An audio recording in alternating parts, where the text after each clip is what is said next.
मोदी जी को घुटनों पे ला दिया। आप परसों का उनका फोटो देख रहे होंगे, घुटना टेक करके संविधान को सर से लगाए हुए हैं। अगर उसको लेकर के आप में थोड़ी सी भी ईमानदारी बची हुई है तो आप बिहार को विशेष राज्य का दर्जा का शर्त रखिए, मांग करवाइए। बिहार लंबे समय से इसका इंतज़ार कर रहा है, किंग मेकर की भूमिका में है। अभी असल अग्नि परीक्षा आपका है।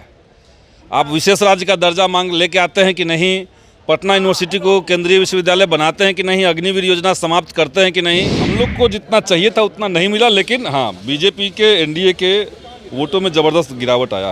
पालीगंज के विधायक संदीप सौरभ हमारे साथ हैं। नरेंद्र मोदी फिर से प्रधानमंत्री के रूप में कल शपथ लेने वाले हैं।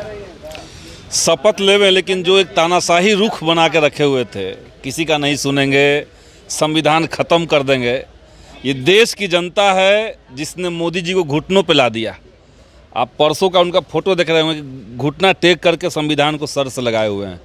जिस संविधान को बदलने का खुलेआम ऐलान बीजेपी कर रहा था कि 400 पार लाएंगे तो संविधान बदल देंगे, जनता ने सबक सिखाया। तो ये जो वर्डिक्ट है ये निश्चित तौर से दिखा रहा है कि जनता नहीं चाहती है कि मोदी जी प्रधानमंत्री बने, अमित शाह जो हैं वो गृह मंत्री बने। ये जनता अब नहीं चाहती है, इसलिए क्लियर कट मेजॉरिटी उनको नहीं मिला। सीट में भारी गिरावट आई है और बहुत कम मार्जिन से कई सारे सीट वो लोग जीते हुए हैं। उत्तर प्रदेश में आप जा कर के देखिए तो 500 से कम वोट से जीतने वाले बहुत सारे सीट उनके पास है।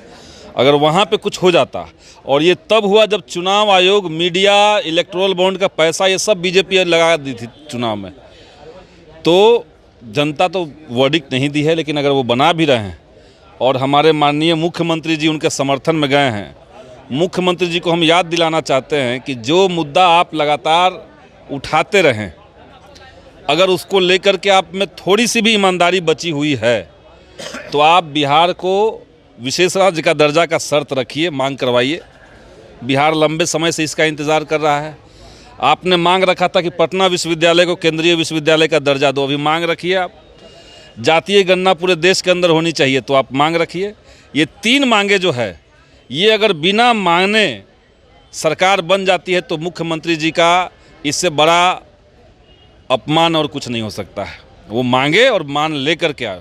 नीतीश कुमार की पार्टी तो कह रही है कि अग्निवीर और कई अग्निवीर योजना समाप्त करें, इस पर पुनर्विचार होना चाहिए।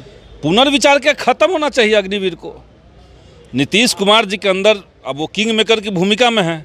अभी असल अग्नि परीक्षा आपका है। आप विशेष राज्य का दर्जा मांग लेके आते हैं कि नहीं, पटना यूनिवर्सिटी को केंद्रीय विश्वविद्यालय बनाते हैं कि नहीं, अग्निवीर योजना समाप्त करते हैं कि नहीं। ये सीए और एनआरसी का जो चल रहा है झाम, अगर नीतीश कुमार जी इसके खिलाफ में थे तो उसको ख़त्म करवाइए। तो ये सब चीज़ें जनता के वर्डिक्ट से ये सब चीज़ें हो सकती है। हम लोग मान लिया, हमारे भी लोग मजबूती के साथ सदन में इस बार रहेंगे। पिछले बार की तरह रहेगा नहीं, सदन बैलेंस रहेगा। विपक्ष जो है वो काफ़ी पावरफुल रहेगा, तो सदन में लोग लड़ेंगे, हम लोग सड़क पर संघर्ष करेंगे। नीतीश कुमार के साथ आपके सांसद इन सभी मुद्दों पर रहेंगे? हमारे सांसद तो रहेंगे ना। हम लोग तो इंडिया गठबंधन के जो हमारे मुद्दे हैं, हम उन मुद्दे पर चुनाव सदन के अंदर लड़ेंगे, सदन के बाहर लड़ेंगे। लेकिन नीतीश कुमार और बीजेपी का परफॉर्मेंस बिहार में ठीक रहा, 30 सीटों तो 40 पार भी कह रहे थे। 40 कर दे कि 40 का 40 ले आएंगे, कहाँ 40 आया। तो हम लोग को जितना चाहिए था उतना नहीं मिला, लेकिन हाँ, बीजेपी के एनडीए के वोटों में ज़बरदस्त गिरावट आया।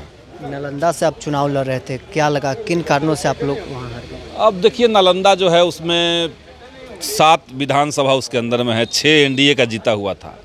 तो 6 एनडीए के विधायक लगे हुए थे। माननीय मुख्यमंत्री जी 3-3 दिन 10-10 घंटा का रोड शो किए, 3 दिन।